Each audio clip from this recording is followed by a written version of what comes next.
ya, turunnya luar biasa dulu berapa tahun lalu. Saya juga bertambah, saya juga punya tambah. Nah ini yang menjadi concern kami di Satgas. Saya kebetulan masuk di Satgas harga udang. Di situ dibentuk oleh pemerintah Provinsi Kalimantan Utara dan salah satunya saya juga masuk dalam Satgas tersebut.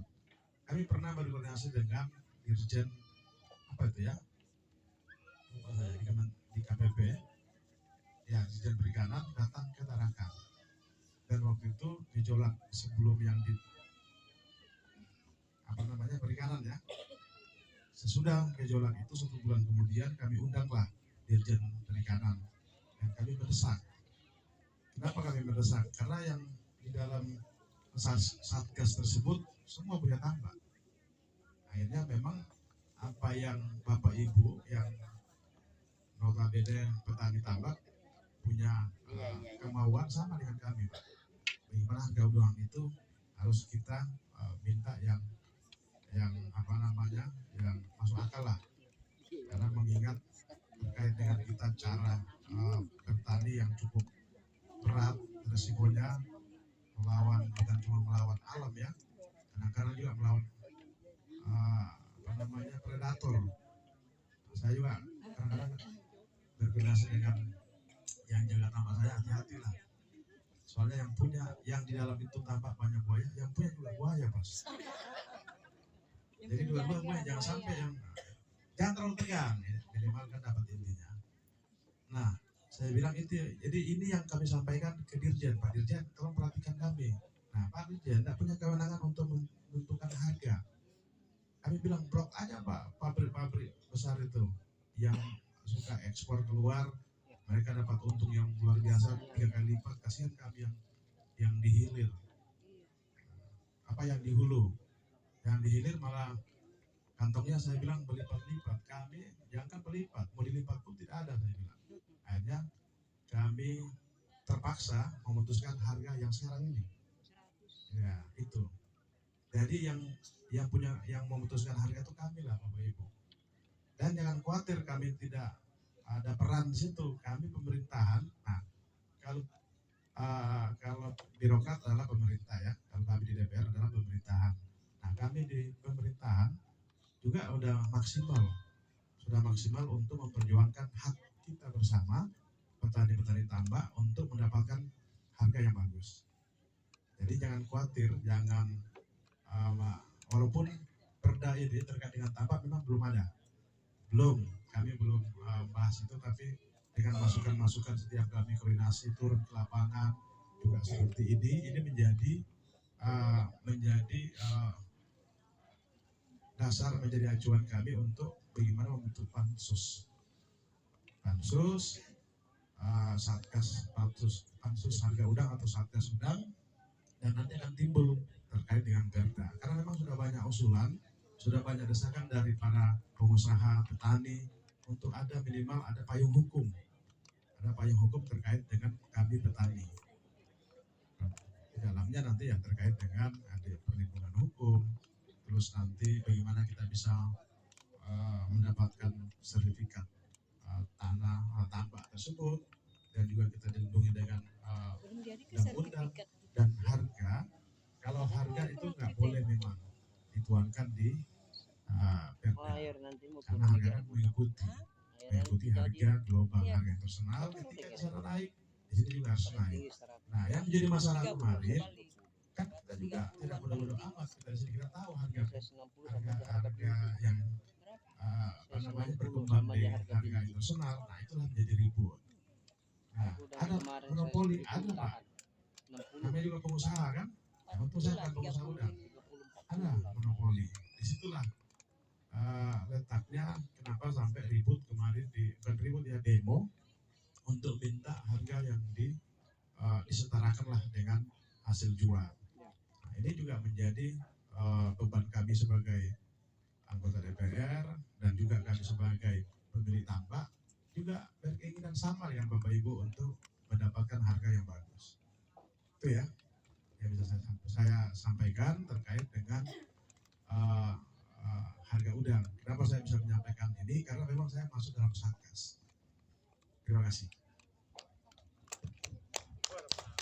Ada lagi? Oh ya, Pak Ustadz mau nanya. Pak Nun, kita kasih kesempatan Pak Ustadz. Oh ya, boleh. Assalamualaikum warahmatullahi wabarakatuh. Itu Pak Dokter ya,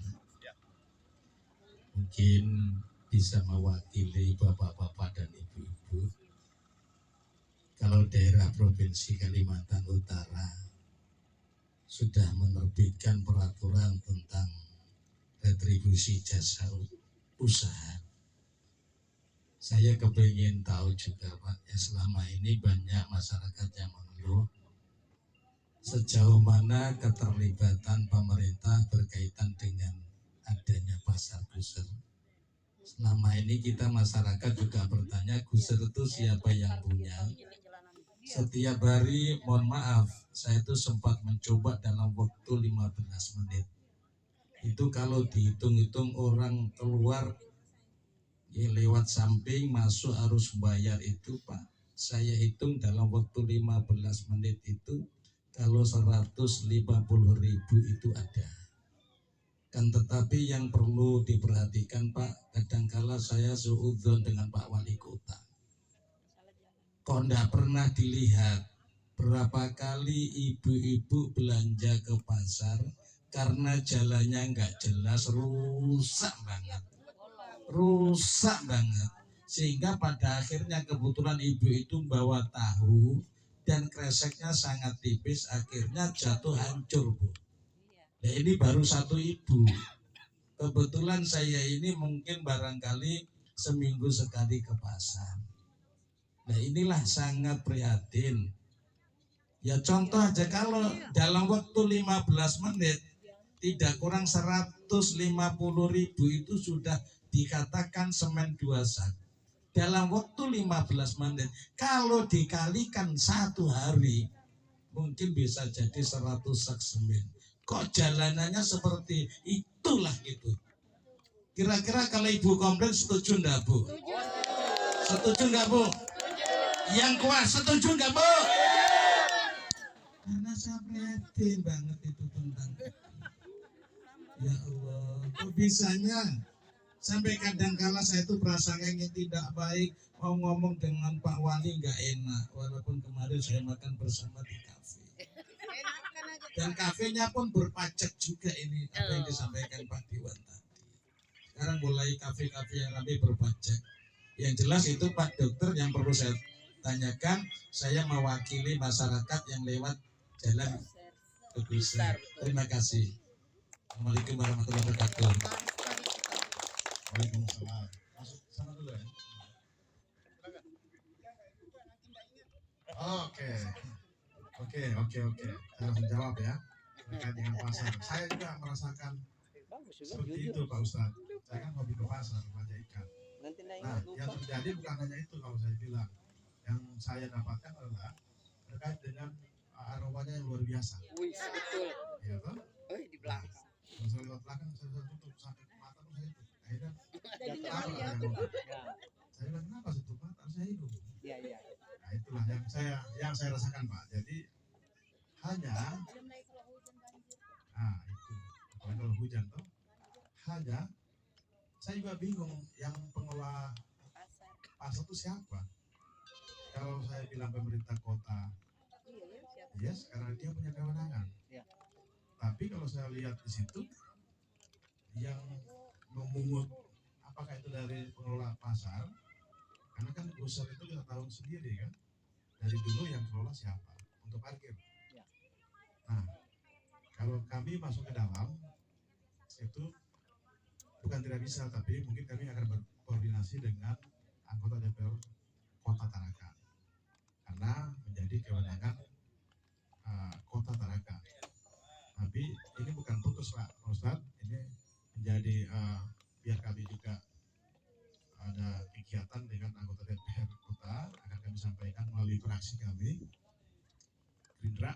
Kebetulan saya ketua fraksi, nanti kami akan berkoordinasi dengan ketua fraksi Gerindra Kota Tarakan menyampaikan hal ini Pak Ustadz, yang mana pasar tersebut siapa yang kelola distribusinya, terus jalannya udah lubang-lubang, padahal kalau dihitung tadi 15 menit Pak ya, sudah cukup 15 hari ya.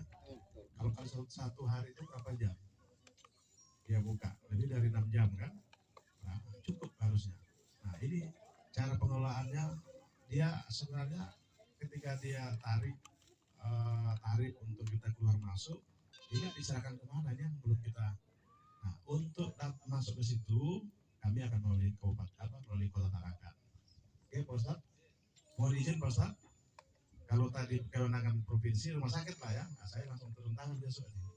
Rumah sakit yang untuk kewenangan provinsi itu di sini ya, di Tarakan adalah pelabuhan SDM. Nah itu menjadi kewenangan kami. Rumah sakit, terus apalagi ya, sekolah SMA. Kemarin kita masuk sampai perang-perang ya, masuk sekolah, aduh. Jadi nantilah kita bahas di lain kesempatan kalau sekolah. Silakan Pak.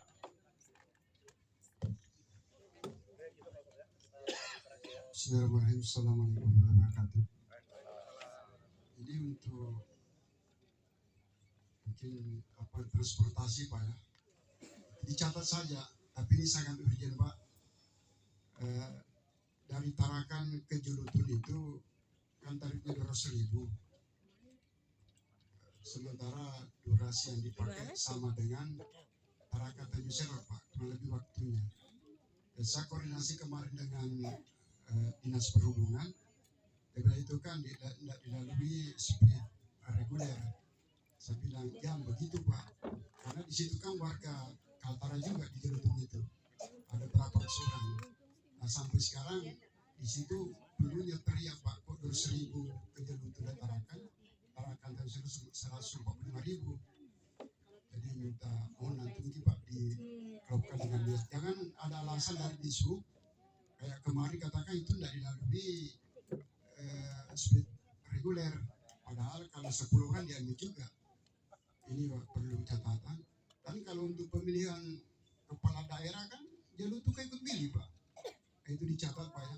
Terus yang kedua tadi masalah pajak yang dibahas itu, saya mungkin termasuk yang paling malas bayar pajak Pak. Alasan saya di media bilang Pak Mahfud MD, kalau pengusaha besar bayar pajak, kita bisa 20 juta per kepala per bulan. Nah ini kan ada relasi, artinya pengumpulan pajak terkait pengusaha Pak. Dan gimana kira Gerindra melobbykan supaya bayar pajak, pengumpulan pajak itu jangan kita yang pajak rumah bangunan itu dikejar terus sampai diumumkan di balai-balai itu, ayo bayar pajak sekian. Harusnya kan pemerintah teriak ke pengumpulan pajak ya, walaupun mau maaf dia terlalu tinggi Pak ya, tapi saya harus sampaikan supaya warga tahu ternyata begini kada bangsa kita. Karena pengusaha besar itu berkantor di Singapura, hancur kita Pak kalau begini. Saya tolong kepada Pak Jupri selaku ketua fraksi, infokan dong ke fraksi Gerindra pusat Pak Prabowo supaya jangan lagi ada kantornya di Singapura. Hancur kita Pak. Misalnya di Brokol ya, kalau kantor di Singapura habis kita Pak. Terus pajak untuk Pak, pajak untuk karyawan ini ngeri juga Pak. Ini perlu dicatat, nanti disampaikan Pak, disampaikan ke pusat. Yang gaji 25 juta itu sampai dipotong 15%. Teriak Pak masyarakat itu Pak. Karena jujur Pak, kami masyarakat tidak tempat mengadu kecuali tempat begini. Saya tidak tahu ngadunya kemana ya. Alhamdulillah ada tempat yang mengadu. Untuk distribusi itu Pak, kan kemarin sudah dijalankan oleh Pak Irianto Pak ya, yang masuk di perempuan itu 2.000 rupiah, tapi karena ada protes dari banyak masyarakat karena ditunda. Mungkin bisa gimana caranya masuk itu kan, Bapak kan di legislatif, sementara yang ngurus itu kan eksekutif. Gimana nanti itu mungkin bisa 3 jam kalau utama di rumah sakit Pak, karena kalau ada keluarga yang sakit itu bolak-balik kita ya, dari juga itu Pak. Mungkin bisa diinformasikan ke pihak eksekutif untuk aturannya dilonggarkan sedikit gitu Pak. Itu aja barangkali. Terima kasih. Baik, terima kasih. Pertanyaannya yang bagus ya, terkait dengan yang tadi pertama speed Jelutung. Karena kan Jelutung kan di mana ya? Majalutung. Oh, Majalutung. Nah, yang menentukan harga tersebut apakah resmi atau hanya si pengusaha yang berarti kalau pengusaha tidak resmi Pak, kami tidak bisa menegur. Tapi kalau itu diatur oleh undang-undang Perda, kami tegur Pak. Kenapa ini bisa mahal? Nah, itu kan hukum bisnis ya. Jadi si pengusahanya lah yang mengeluh boleh, tapi bukan. Nanti kami coba mungkin kami kunjungan lapangan ya ke sana, cek langsung ke pengusaha kenapa bisa mahal. Tapi kadang-kadang si pengusaha itu bilang ya kami memang bisanya begitu Pak. Kalau penumpang tidak mau naik, kami juga tidak maksa. Ini bahasa pengusaha. Itu yang kami khawatirkan. Tapi ketika itu dituangkan di Perda, kami bisa Pak, bisa kami minimal kami revisi lah. Kenapa ini kok bisa mahal? Jelutung malah 200. Padahal Majalutung itu lebih dekat. Nah, ini perlu asosiasi ada nggak situ?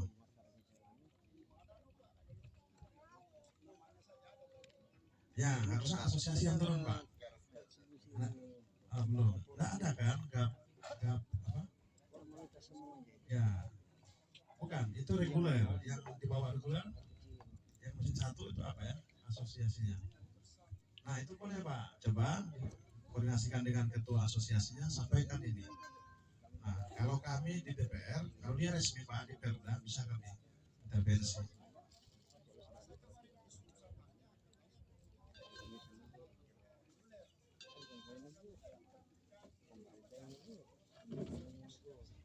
Ya.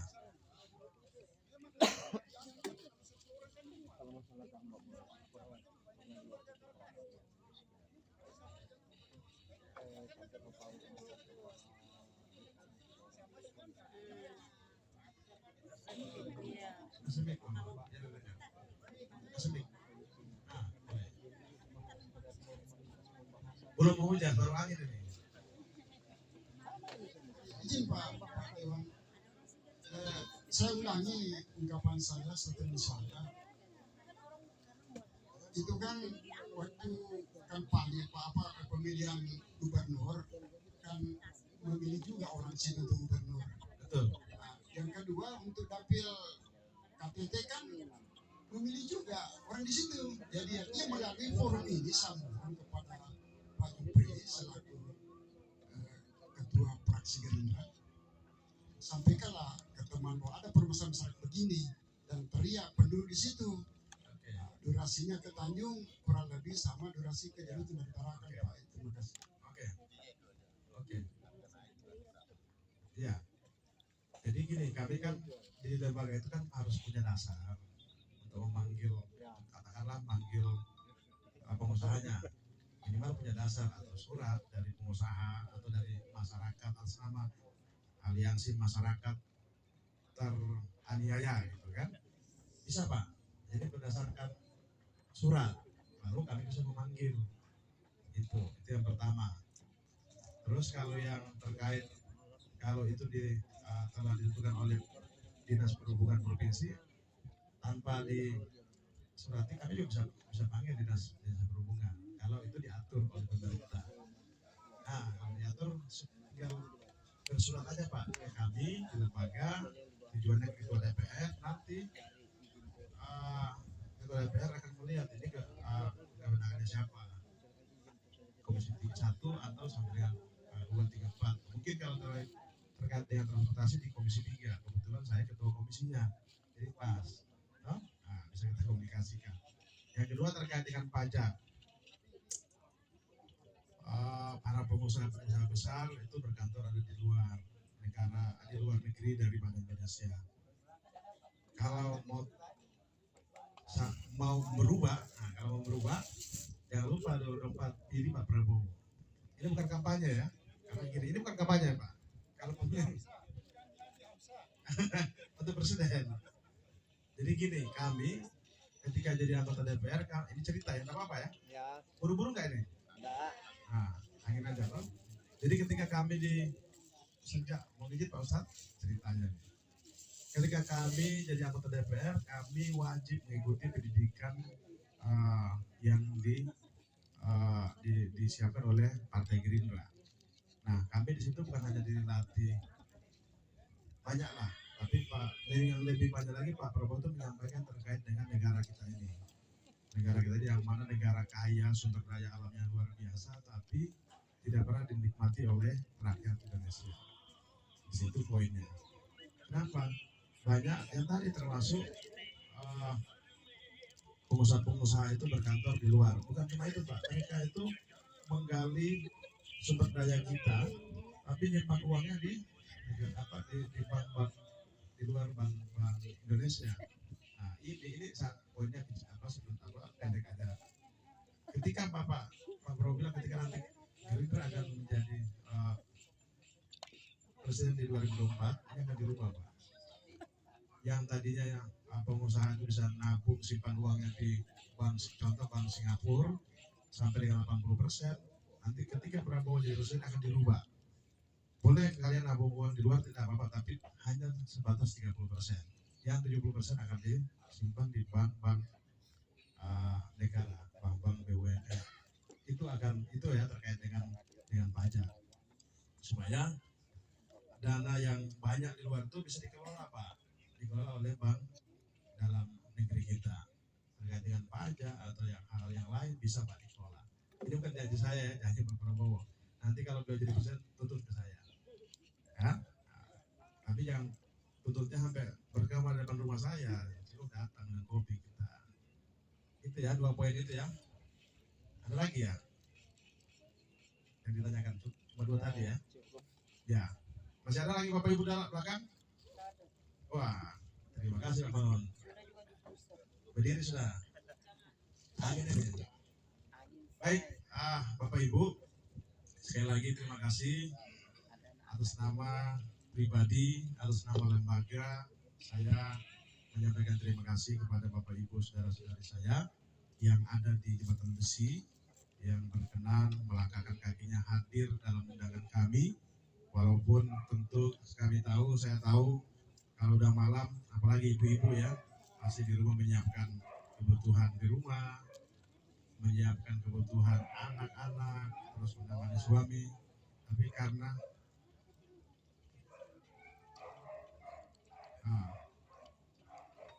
undangan kami, ini suatu kehormatan buat kami sebagai anggota DPR. Bapak Ibu bisa melangkahkan kakinya datang dalam undangan kami dalam kegiatan sosialisasi peraturan daerah terkait dengan retribusi dan pajak. Mudah-mudahan ini menjadi berkah untuk kita semua dan juga menjadi berkah untuk Kalimantan Utara, karena provinsi ini adalah provinsi baru, ibarat bayi itu baru belajar berjalan. Jadi tanpa Bapak Ibu, tanpa kita semua mengawal dan menjaga retribusi ini, pembangunan ini akan lama. Kenapa retribusi ini ada dan akan direalisasikan ke kita semua sebagai warga Kalimantan Utara? Dampaknya ada Bapak Ibu untuk pembangunan. Mungkin itu singkatnya. Terima kasih, dan saya pada tahun ini sabar aja ya, ada kegiatan di sini tahun lebih. Tahun kemarin ada 2 dan tahun ini ada berapa? Kenapa cuma 1? Harusnya 2 juga. Sama PJU. Oke, ada kegiatan Jembatan Besi ini dan ada lagi PJU. Dan saya bilang sama Pak Mangun, kita undang Jembatan Besi aja, jangan keluar. Maksudnya Jembatan Besi Laut, toh. Nah, terima kasih Bapak Ibu, salam hormat dari saya. Sampaikan kalau yang datang sini Ibu, sampaikan ke Bapak salam hormat. Kalau yang datang Bapak, salam hormat kepada keluarganya. Tetap sehat, jaga kesehatan, dan terima kasih.